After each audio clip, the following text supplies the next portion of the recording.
Hello everyone. तो एक बार फिर से भाई आप सभी का स्वागत है। अब पूछो काहे, अब स्वागत तो करना बनता है। बग्गा बग्गी का स्वागत ससुराल वाले करते हैं, सब्सक्राइबर का स्वागत हम करते हैं। लेकिन कुछ ही लोग हैं जो सब्सक्राइबर्स को सिर्फ गालियां देते हैं, सब्सक्राइबर्स को सिर्फ खरी खोटी सुनाते हैं कि काहे आते हो फलान ढमाक, है ना, बहुत सारी बातें। भाई बग्गा बग्गी इंतज़ार था, फाइनली बग्गा बग्गी का भी वीडियो आ चुका है, आपने देख भी लिया होगा। लेकिन दर्शकों, ये जो वीडियो में बग्गी ने सफाईनामे दिए हैं, खासकर छुटकन्नी जिज्जी को लेकर, और कपड़े में जो पैसे लगा रहे हैं, शॉपिंग करने के लिए जो पैसे देते हैं पति, उसको लेकर और और कुछ ऐसी बातें हैं जिनके बारे में करनी पड़ेगी वार्तालाप। तो आखिरकार बग्गी भी सीख ही गई कैसे, कब, कहाँ, किसका सफाईनामा जनता के सामने प्रस्तुत करना है। अब देखिए, कभी कभी थोड़ा टाइम लग जाता है सफाईनामा प्रस्तुत करने में, लेकिन देर आए पर दुरुस्त आए। बग्गी भी उसी रंग में रंग चुकी है। बग्गी को पता है कि किस प्रकार से, कब, कहाँ का अपना किस प्रकार से पॉइंट ऑफ व्यू रखना है, किसके बारे में रखना है, और कैसे जो जिज्जियाँ हैं इनको खुश रखने का। क्योंकि जैसे जिज्जियाँ होती हैं बोल बच्चन, तारीफ़ों के पुल, है ना, तो वैसे बग्गी भी समझ चुकी है। तो भाई चलो एक बार फिर से आप सभी का स्वागत करती हूँ। और हाँ, जो टाइटल है मम्मी के साथ की शॉपिंग, मैसूर्स एंड हैंडलूम शॉपिंग। तो भाई हैंडलूम की जो शॉपिंग हुई है, सूट्स वगैरह हुए हैं, पूरी कहानी है। लेकिन भाई साहब, सर्वप्रथम बग्गा और बग्गी के ऊपर हमेशा से इल्ज़ाम लगते हैं कि बग्गा जब जाता है तो वहीं एकदम रम जाता है। अब बग्गा का आने का फिर से एक अवसर आ गया है। बग्गा का आने का अवसर ये है कि बग्गी दवाई भूल गई है, यहाँ तक कि मेकअप किट भी बग्गा दोबारा गाड़ी में लेकर चला गया। अब बताओ, वो तो भला हुए बग्गी के दिमाग का कि उसने आधा मेकअप अलग अलग रख लिया था, है ना, तो उससे काम चला रही, अपना जो भी स्किन केयर वगैरह है उसी से कर रही है। और बाकी का बग्गे ने कहा कि चलो ठीक है, दवाई भी भिजवा दूंगा, है ना, अगर ज़्यादा ज़रूरी है तो जो बसेज आती हैं यहाँ से वहाँ, तो मैं ड्राइवर भैया को दे दूंगा, तो वहाँ से रिसीव कर लेना, या फिर अपने किसी भाई को भेज देना। अरे वही जिम जाने वाले भाई, है ना। तो बस से तो हमें नहीं लग रहा है, हाँ ये ज़रूर लग रहा है कि बग्गा अपना पीपी लेकर आ जाएगा और अपने जो है बग्गी को बिठाए के घुमाएगा, और फिर लगातार कुछ दिन रहेगा और फिर बग्गी को लेकर चला जाएगा। पूछो क्यों? क्योंकि सासू अम्मा के आने से पहले बग्गी को उधर पहुंचना है। आने से पहले बग्गी ने पूरे तरीके से क्लियर कर दिया था, चाहे छुटकन्नी जिज्जी के सब्सक्राइबर्स हों या बड़कन्नी जिज्जी के, या फिर मम्मी जी के टरुभक्त, कि कोई यूँ ना कहा कि भाई जा रही हैं, देखो सासू अम्मा भी नहीं हैं, लेकिन फिर भी मुँह उठा के चली आई। हालांकि कुछ लोगों ने ज़रूर कहा कि ये बहन तो अपनी मम्मी पापा से मिली थी, ये कौन सा है, तुम बिल्कुल इनमेच्योर वाली बातें करती हो, अब तुम शादीशुदा हो गई, मैरिड गर्ल हैं, कैसे यहाँ पर भाग गई तुरंत अपनी ननद को अकेले छोड़ के, फलान ढमाक, तुमको उसके साथ होना चाहिए, टेक केयर करना चाहिए, अभी तुम्हारी ज़रूरत है। काश कि यही टरू वाले यही चीज़ जाके लिखें मम्मी जी को। हाँ लिख रहे हैं, लेकिन वो टरू वाले नहीं लिख रहे हैं, वो जेनवन सब्सक्राइबर्स लिख रहे हैं कि मम्मी जी तुम यहाँ जो घुमन घुमाई कर रही हो, पॉडकास्ट अपनी बड़कन्नी के साथ बना रही हो, अरे छुटकन्नी तुम्हारी बिटौनी है, ऐसा नहीं कि कहूँ नदी नाले किनारे या मंदिर की सीढ़ियों से उठा के लाई थी। तो थोड़ा सा उसके बारे में भी विचार कर लीजिए। हैं मम्मी लोग इतना ज़्यादा रोए धोए रही हैं कि हमको जाना पड़ेगा। ऐसा लग रहा है कि मम्मी जी को कोई यहाँ काल कोठरे में भेज रहा है या फिर काला पानी में। मतलब इसमें रोने वाली क्या बात है? मम्मी जी ये दर्शा रही हैं और सासू अम्मा भी ये दर्शा रही हैं कि यहाँ पर भाई उन लोगों के साथ बहुत ही सौतेला व्यवहार किया जा रहा है, और हमारी जिज्जी इतना अच्छे से प्यार मोहब्बत से रख रही है, इसलिए जब देखो तो मम्मियाँ इमोशनल हो जाती हैं कि अब हम वहाँ कैसे रहेंगे, हमारे एक एक दिन कैसे पास आ रहे हैं, हमको यहाँ पटना से जाना पड़ेगा, वापसी करनी पड़ेगी। ये सारी चीज़ें याद है ना। तो कुल मिला के कहना चाहूँगी, बग्गी को भी अभी पता चल गया है कि भैया किस प्रकार से इन बहनों से डील करना है। अब देखिए, उसको ये ज्ञान कहाँ से मिला होगा, कोई बताने की ज़्यादा दूर जाने की ज़रूरत नहीं। वन ओनली उसका पति बग्गा। तो बग्गा जानकारी देता होगा कि भाई देखो, जैसे ये बोल बच्चन करती वैसे तुम भी बोल बच्चन बन जाओ, बस इसी तरीके से हमारे सबकी कहानी चलती है। तो भाई बग्गा अब दवाई देने आएगा, मेडिकल ज़रूरी होता है ना हेल्थ के लिए। तमाम लोग भाई कमेंट ये भी कर रहे हैं, और बग्गी ने भी इस चीज़ को बोला कि मैंने तो सोचा था कि मैं मम्मी का टेक केयर करूँगी, लेकिन मुझे पता नहीं था कि मैं यहाँ आके इस प्रकार से मुझे टांगों में दर्द, घुटनों में दर्द, यहाँ दर्द, वहाँ दर्द। अरे बग्गी, हो सके तो अपने दिल का दर्द भी अपनी मम्मी को शेयर कर देना, हो सकता है वो तुम्हें कोई सॉलिड आइडिया दे दें हैं कैसे हैंडल करना है ऐसे शातिर नंदों को। देख लो भाई साहब, है ना, क्योंकि मम्मी जी को एक्सपीरियंस है, मम्मी जी समझदार भी हैं, है ना। तो कोई अच्छा बताएंगे, शातिरगिरी वाला नहीं, कोई जेन्युइन उपाय बताएंगे, वो का अपनाएंगे, फिर तुम थोड़ा सा देख दाख लेना, है ना। तो ये तो बात हुई, बग्गा आने का रास्ता बना लिया है, बग्गी की दवाई, बग्गी का वो भी जो भी मेकअप वाला किट है वो, खैर मेकअप का है, मेकअप तो कोई भी कहीं भी खरीद सकता है। फिर बग्गी एक दूसरा पॉइंट जो है वो है शॉपिंग का। बग्गी का कहना था कि ये जो शॉपिंग मैं करती हूँ तो ये मुझे जो पैसे देते हैं मैं उससे शॉपिंग करती हूँ अपने लिए, और अपने से पहले मैं घर के लिए सोचती हूँ कि कहाँ पे क्या करूँ, और मैंने उस घर को बहुत अच्छे से हर चीज़ करने का सोच रखा है। आप लोग बोलते हो कि इसको ऐसे सेट करो, उसको वैसे सेट करो, आपने कर्टन्स के लिए टोका कि एक जैसे कर्टन होने चाहिए, तो मैंने फ्लावर प्रिंट वाले फिर से कर्टन तुरंत मंगा लिए आपके टोकने के बाद। तो बग्गी का कहने का मतलब ये था कि अगर भी मैं जाऊंगी शॉपिंग करने, या फिर जो मैंने शॉपिंग करी है अभी जो मैं करके लाई हूँ, सॉस मैन और ये दुनियादारी, शर्ट वर्ट, बाकी के बाकी जो सामान दिखा रही थी, कुर्ता वुर्ता, है ना, कुछ मम्मी जी ने पहले से सिलवा के रख दिए थे कि बग्गी जब आएगी तो ले जाएगी, क्योंकि देखिए वहाँ पे का सीन है सबको पता है। तो बग्गी ने यहाँ पर ये पूरे तरीके से क्लियर कर दिया कि देखिए हम जो पैसा खर्च कर रहे हैं मम्मी का नहीं खर्च करवा रहे हैं, है ना, हमको उन्होंने दिया था, और उन्होंने कॉल करके भी कहा कि तू जाके शॉपिंग कर, घर में क्यों बैठी है, जाके शॉपिंग कर ले। मतलब पति कह रहा है शॉपिंग कर ले, दैट मीन्स कि वो देख के गया है रोकड़ा। अब वो बग्गी कह रही थी चाहे तुम उसको जेब खर्च समझ लो और चाहे तो तुम मेरी पॉकेट मनी समझ लो। काहे भाई, सिंपल सी चीज़ है, तुम भी ब्लॉगिंग कर रही हो तो ये तुम्हारा बिजनेस, या फिर जो भी तुम इसको समझ लो, तुम यूट्यूबर हो तो ये तुम्हारी सैलरी हुई, है ना। काहे पॉकेट मनी, अच्छा थोड़ी मिलती होगी कुछ पार्ट उसका मिलता होगा तब पॉकेट मनी बोल रही हो चलो मान लेते हैं, बाकी टरू वालों तुमको जो मानना होगा वो मान लेना। कुल मिला के इस पॉइंट को क्लियर कर दिया कि जो है हमें पति ने पैसे दिए थे, उसी की मैं शॉपिंग करने गई हूँ, और किसी नास पीटे ने अगर यूँ कहा तो कतई अच्छा नहीं होगा। लेकिन जहाँ शॉपिंग कराते हुए बग्गी की माँ को अक्सर लोगों ने देखा है, तो कुछ लोग टारगेट में आ गए, रडार में आ गए। मम्मी जी, एक लोगों ने तो बिल्कुल मज़े ले लिए, कमेंट में पढ़ना चाहूँगी। इनका कहना है कि भाई डियर, आपकी जो सासू अम्मा हैं वो बहुत ही ज़्यादा सेल्फिश हैं, और वो तो कभी कुछ तुमको ख़रीद के नहीं देती हैं, आज तक हमने उनको कुछ ख़रीद कर देते हुए नहीं देखा, और मतलब सेल्फिश भी हैं, और एक पिन तक उन्होंने नहीं ख़रीदा। दे आर वेरी ग्रीडी, ये तो सबको पता है ना। फिर का जी, एक लोगों ने भाई इतना बारीकी से याद रखा था, उन्होंने जो पॉइंट लिखा इसको देख के, पहले तो सुन के मुझे वो देख के हंसी आई कि मैं भूल भी गई थी, पर इन्होंने जब लिखा तो मुझे याद आ गया। सास ने शादी के शुरू दिन में 2 क्लेचर लिए थे, गिनवा भी दिए थे कि 400 का क्लेचर है अब कुछ लोग आ गए, भक्त लोग हैं, लिख रहे हैं ये बकवास करने की ज़रूरत क्या है, सास ने बेटा दिया है ना, तो वो बेटा खर्च करता है, मायके में सब मॉम शॉपिंग कराती है, ये बात ज़रूरी थोड़ी ना है, सच्ची बात थोड़ी ना। तो भाई सास ने बेटा दिया है तो इधर दुपट्टा की अम्मा ने भी तो बेटी दी है, ये कौन सी बात होती है कि बेटा दिया है तो वो खर्च नहीं करे।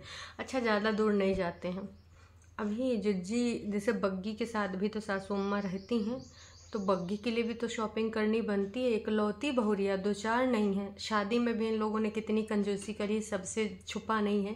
इंगेजमेंट में 3-4 सूट लेके पहुंच गई थी, 2 सूट या 3 सूट ऐसे, और एक ड्राई फ्रूट्स के नाम पे एक छोटा सा डब्बा लेके पहुंच गई थी गोल गोल। तनिको शर्म नहीं आई, इतने बड़के बड़के यूट्यूबर लखपति लोग और यहाँ पर बात कर रहे हैं। जब गरीब गुरबा हो चल जाता है, अब तुम गिफ्ट भी नहीं दे सकते हो भाई साहब, बस लेने के लिए तैयार होते हो, पूरा कुनबा पहुंच जाता है एक साथ कि हम करवा चौथ का पालन कराए जा रहे हैं फलान ढमाक। और दूसरी बात ये, अगर अभी बड़कन्नी जिज्जी के यहाँ मम्मी जी रह रही हैं तो बेटी का अगर खाएंगे तो शॉपिंग कराएंगे, कबो कहाँ से हैं, कौन कौन ब्रांड से अभी शॉपिंग हुई थी, याद है कौन सा वो था पजामा उजामा नाइट सूट वगैरह जो आया था 2,500 के, तो वो वहाँ शॉपिंग करा सकती हैं अगर उनके यहाँ खा रही हैं। जब बेटा बेटी बराबर है तो बग्गी के लिए नहीं काहे करवा सकती हैं। और 16,000 का राशन डलवाया, अभी कुछ आपने देखा था ना 2-3 दिन पहले टाइटल, तो भाई साहब वहाँ 16,000 का राशन डलवा रही हैं, वो अपनी बड़ी बेटी के लिए सूट नाइट सूट खरीद रही हैं। तो भाई साहब ये बताओ ई का हम समझें, मतलब बेटी के लिए अलग और भौरिया के लिए अलग मापदंड इससे स्पष्ट होता है ना। तो टरू वालों को मैं बस यही कहना चाहूँगी कि टरू वालों ना स्पीटो, ऐसे ना डुअल स्टैंडर्ड वाले मत बनो। अब बेटी भी, अगर बेटा बेटी एक समान है तो भाई साहब ये नहीं होना चाहिए। बग्गी के लिए नहीं करते हो तो नहीं करो। और बाकी सभी का देख लो, ये लोग भी शॉपिंग कराएं तो क्या शॉपिंग कराएं, कोई पैंट दिलाया, कोई शर्ट दिलाया, कोई लोअर दिलाया। बग्गी की शादी की ये शादी वाले गिफ्ट हैं बताओ। इस कमेंट के नीचे भी काफ़ी लोगों ने कमेंट करे, तमाम टरू वाले आ गए, सीधे सीधे लड़ने लग गए हैं। ऐसा लग रहा था कि भाई बम गोला बारूद आज सब कुछ चल जाएगा, पूरे तरीके से एकदम रडार पे थे, है ना। पर कोई बात नहीं, इनका काम है इस प्रकार से एक तरफा बयानबाजी करना, जैसे इनकी दीदियाँ एक तरफा करती हैं। इसके अलावा मैं एक चीज़ और पढ़ना चाहूँगी। ये बात क्या है, कहना है कि भाई साहब आपके सास को और आपके पति को लेना चाहिए, मम्मी ने क्यों लेके रखा। चलो मम्मी का प्यार है, इकलौती घर की बेटी है, मम्मी करती हैं, लेकिन सही मायने में तो उधर उन लोगों को शॉपिंग करानी चाहिए। इकलौती भाभी, इकलौती बहू, इकलौती बीवी और गर्मियों में उसके लिए कपड़े खरीदने चाहिए। अभी शादी के दिन ही कितने हुए हैं। तो भाई 100 की सीधी बात, तुम तो 1 महीने रुक रही थी, तुम तो ये भी कह रही थी कि मम्मा को ठीक करके ही आऊँगी, क्या हुआ उस चीज़ का। जी हाँ, इन्होंने एक बोल बच्चन बोला था दुपट्टा ने कि चाहे मुझे 1 महीना लगे 2 महीना लगे, मम्मी को ठीक करा के आऊँगी। अब एटलीस्ट उनको दिखा तो सकती हो, डॉक्टर के पास जा तो सकती हो, या फिर वो बोल बच्चन तुमने सिर्फ स्क्रिप्ट में बोला था जिज्जियों की तरह। क्या है इसकी कहानी, हो सके तो ज़रूर बताना, क्योंकि भाई साहब जनता को याद रहता है, इसीलिए कहते हैं कि बोलो वही कर जो तुम कर सको। ऐसा कोई बोल बच्चन ना बोलो जो तुमसे होए ना, और फिर तुम्हारी सच्चाइयाँ लोगों के सामने आ जाएं, तुम्हारी असलियत लोगों को समझ में आ जाए। ऐसी चीज़ें करके आप लोगों के दिमाग में चढ़ जाओगे, फिर आपकी बातों पे भी कोई भरोसा नहीं करेगा। जैसे झूठ की दीवानी के बातों पे 0%, इंडिपेंडेंट नारी की बातों पे भरोसा 0%, है ना। बग्गा पे कभी कभार लोग कर लेते हैं, क्योंकि बग्गा का जो स्तर है अभी उस लेवल के ग्राफ नीचे नहीं गिरा है। लेकिन हाँ, झूठ की दीवानी और इंडिपेंडेंट की तो कोई बात को कोई भरोसा ही नहीं करता, इस कान से सुनता है दूसरे के कान से निकाल देता है।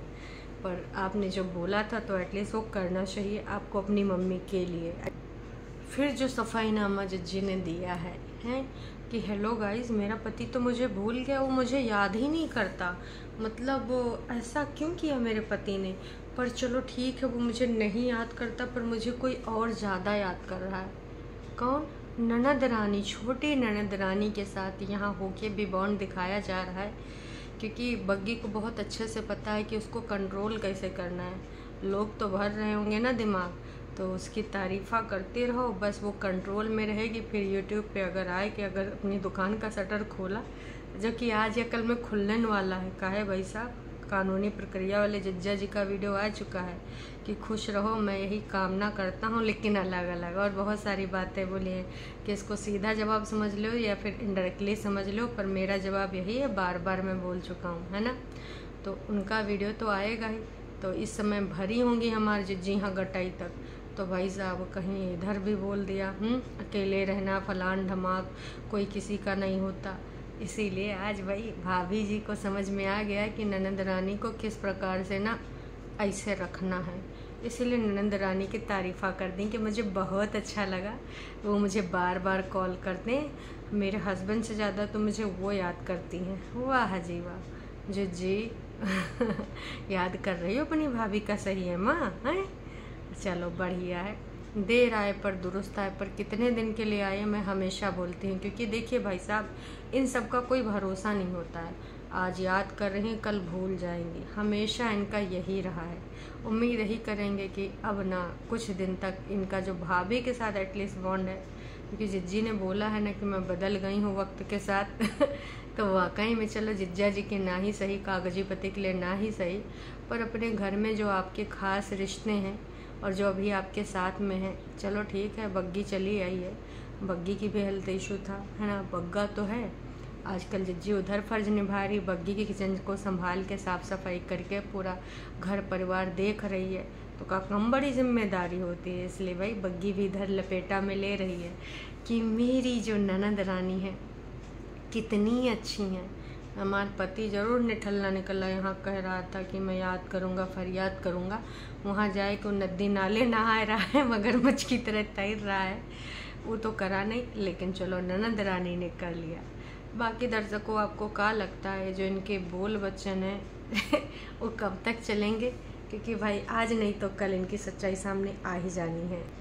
अब एक सब्सक्राइबर ऐसे भी हैं जिन्होंने बहुत सारी चीज़ें ऑब्ज़र्व करी हैं और उन्होंने अपने दिल की बात बोली। हालांकि किसी के लिए नेगेटिव नहीं बोला है, पर इसमें बहुत कुछ छुपा है। इनका कहना है, इसमें कोई डाउट नहीं कि आप जहाँ रहते हो खुश रहते हो और रिश्ते भी खुश हो जाते हैं और पॉजिटिव लगते हो, पर ससुराल में आपका जो फेस है वो टायर्ड दिखता है और जो अपनी मम्मी के घर में नहीं दिखता है। आपके ससुराल जाने से वहाँ बाहर आ जाती है।